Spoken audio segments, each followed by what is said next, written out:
When love falls into the wrong hands. Tawny Baird was born on the 17th of June 1993 in the small city of Holiday, on the outskirts of Utah.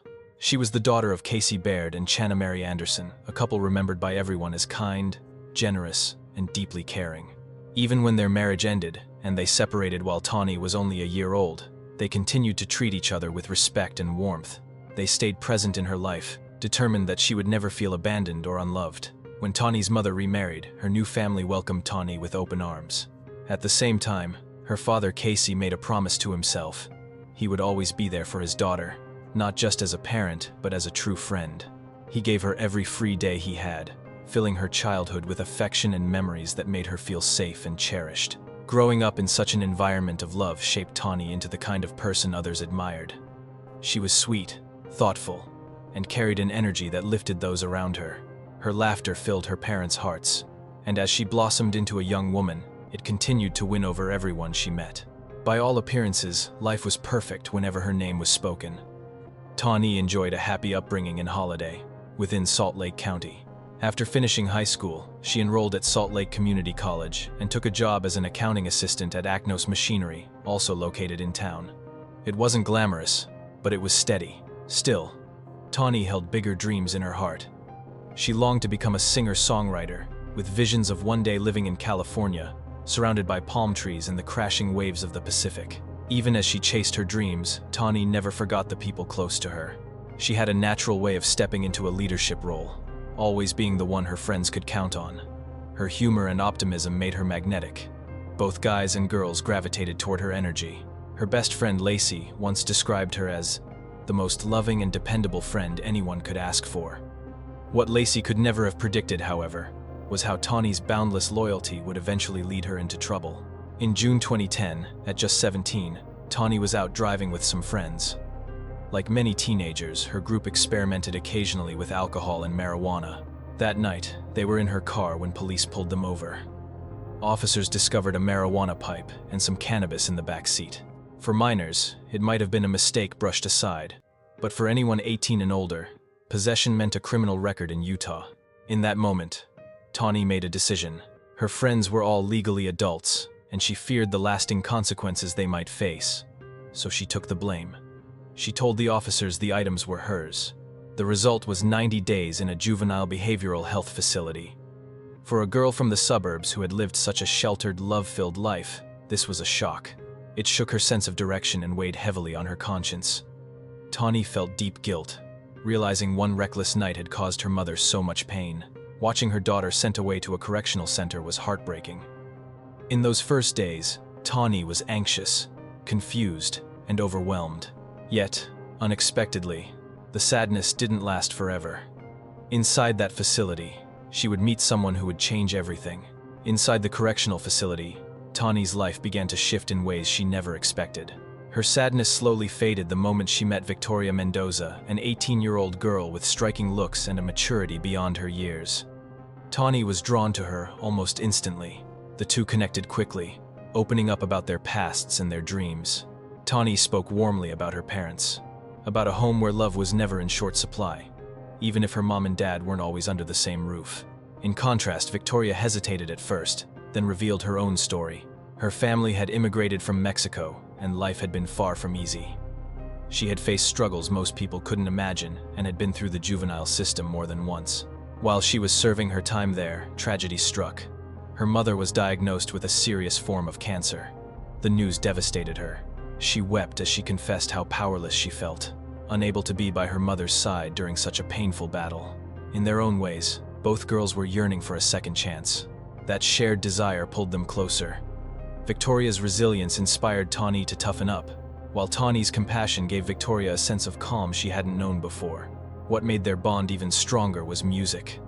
Victoria loved the songs Tawny wrote, encouraging her talent with genuine admiration. For Tawny, it was the first time her dream felt validated by someone outside her family.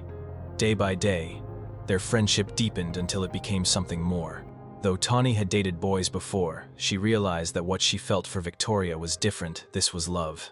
By August 2010, Tawny was released from the facility, promising to stay loyal and to write to Victoria constantly. A month later, Victoria walked free as well, and the reunion was immediate.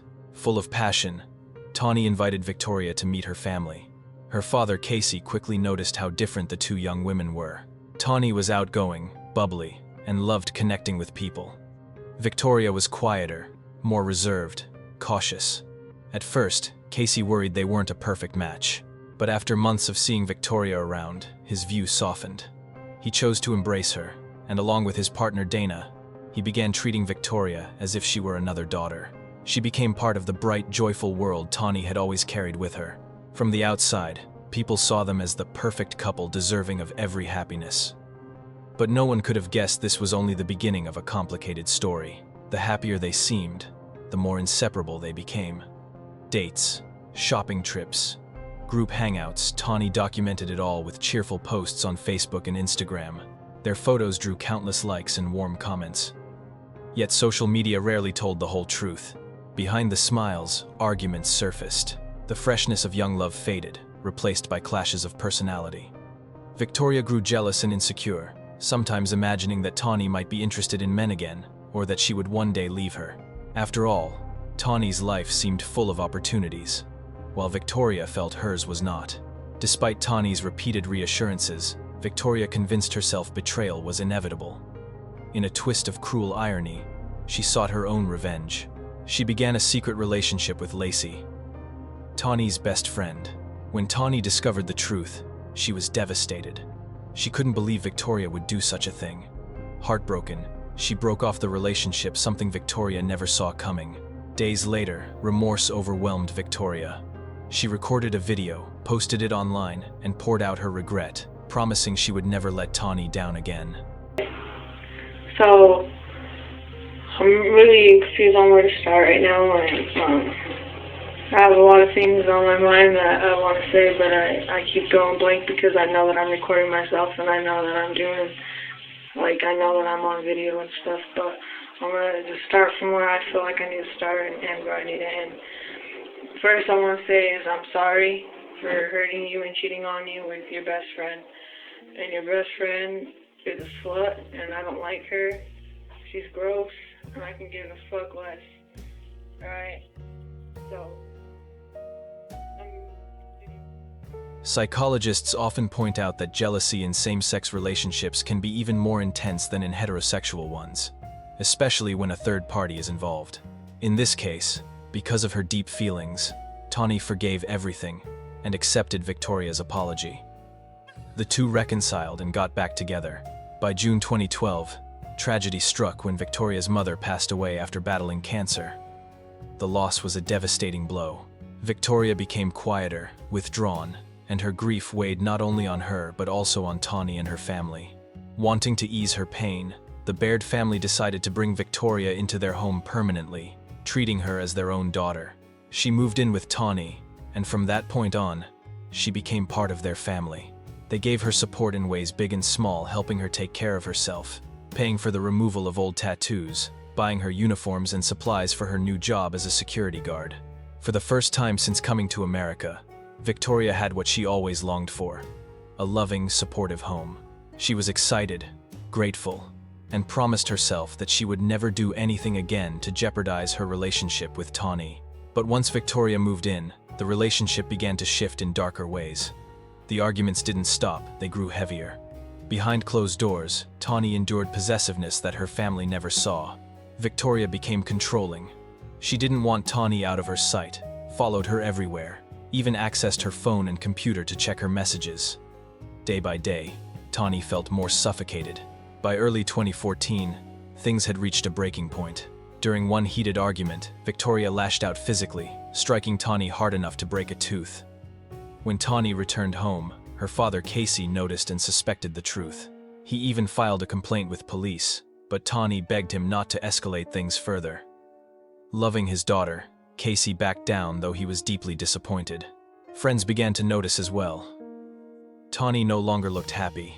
At her limit, she confided to those closest to her that she was afraid of Victoria and wanted to leave. But she couldn't bring herself to do it. Deep inside, she still clung to the hope that their love could go back to how it once was. That hope would ultimately cost her everything. On the 17th of October 2014, A friend invited Tawny and Victoria to a party in Ogden, Utah. Among those attending was Lacey, Tawny's best friend. On the surface, the night seemed normal, but tension lingered between Lacey and Victoria. To keep the peace, Tawny laughed and socialized with friends, but her lightheartedness only made Victoria angrier. She locked herself in the bathroom for a long stretch, unable to handle seeing Tawny happy in a space where she didn't feel like the center of attention. Eventually, Victoria emerged and demanded that Tawny leave with her immediately. Tawny hesitated, not wanting to cut the night short, but Victoria insisted. On the drive home, Lacey asked for a ride and joined them. She sat in the car as the couple argued. Though it wasn't unusual, it was something she'd seen before. When she got out along the way, she didn't realize it would be the last time she saw her best friend alive. After Lacey left, the argument escalated. Victoria pulled out a small knife, warning Tawny not to challenge her. Tawny reacted out of anger, slapping and pulling at her. In that moment, Victoria lost control. In a frenzy, she attacked. When her rage subsided, it was too late. Tawny's life had been taken inside that car. Hours later, the Ogden Police Department received a call from Aaron Melfi, a mutual friend of both women. Aaron explained he had received 2 disturbing phone calls from Victoria. At first, he thought it was some kind of prank, but something in her words unsettled him. According to Aaron, Victoria had told him, "I'm going to prison for a while. I want you to tell everyone not to hate me." After several dropped calls, Aaron pieced together enough information to guide police to the scene. At about 1 a.m., on the 18th of October 2014, police arrived at a parking lot on the west side of Ogden. As they approached, they found Victoria sitting in the driver's seat, her clothes stained with blood. Officers asked if she was all right and instructed her to step out of the car. Shaking, Victoria admitted that her girlfriend was in the back seat. When asked if she had a weapon, she confessed to carrying a knife about 4 inches long. When officers looked inside, they found Tawny motionless, her face pale. It was a heartbreaking scene. At that very moment, her friends and family still had no idea what had happened. Police shifted their focus to questioning the only person who could explain Victoria. During questioning, it became clear that Victoria didn't seem to grasp the seriousness of the situation. She insisted she never intended to take Tawny's life, saying she only wanted to scare her. She repeatedly asked whether Tawny was okay, and when she could see her again, apparently not realizing that Tawny was already gone. By the following morning, Lacey, Tawny's best friend, began to panic.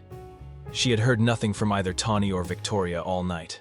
She called Tawny's home, and it was then that the family realized something terrible had occurred. At Victoria's preliminary hearing, she pleaded not guilty at first and even threatened self-harm. But with overwhelming evidence stacked against her, prosecutors filed a charge of first-degree murder. Her lawyer advised her to change her plea, and eventually, she did. In court, Victoria broke down, admitting her guilt while also expressing the pain of hearing how others saw her. She said tearfully, "I understand why they're hurt. I'm hurt too. I have no excuse for what I did. That's why I pled guilty. Even when I broke her tooth, her family helped cover for me. I have nothing else to say. I was wrong. I'm a monster." The judge sentenced Victoria Mendoza to life in prison, with the possibility of parole after 24 years.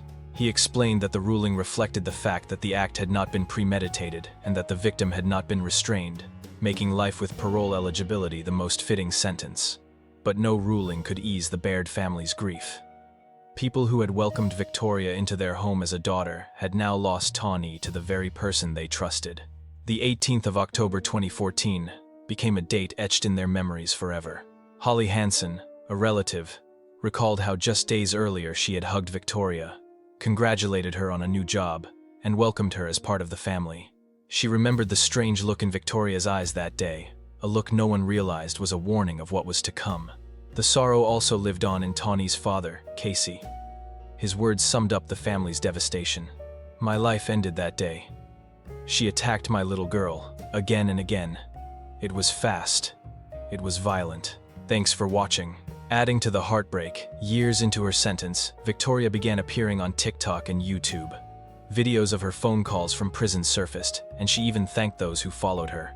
Public outrage grew until Utah's prison system shut down the accounts. Today, Victoria Mendoza remains incarcerated in Utah. Her parole hearing is scheduled for October 2039. Studies show that roughly 21% of female inmates are diagnosed with antisocial personality disorder, a condition marked by a disregard for others, manipulation, and a lack of remorse. In Victoria's case, jealousy and selfishness consumed her. She pulled Tawny, a girl full of love and kindness, into a cycle of obsession that ended in destruction. The cost of that spiral was Tawny Baird's life. Tawny gave her heart, even forgave betrayal, but it cost her everything. What does this teach us about trust and love? Share your thoughts below, and if stories like this matter to you, hit like and subscribe for more.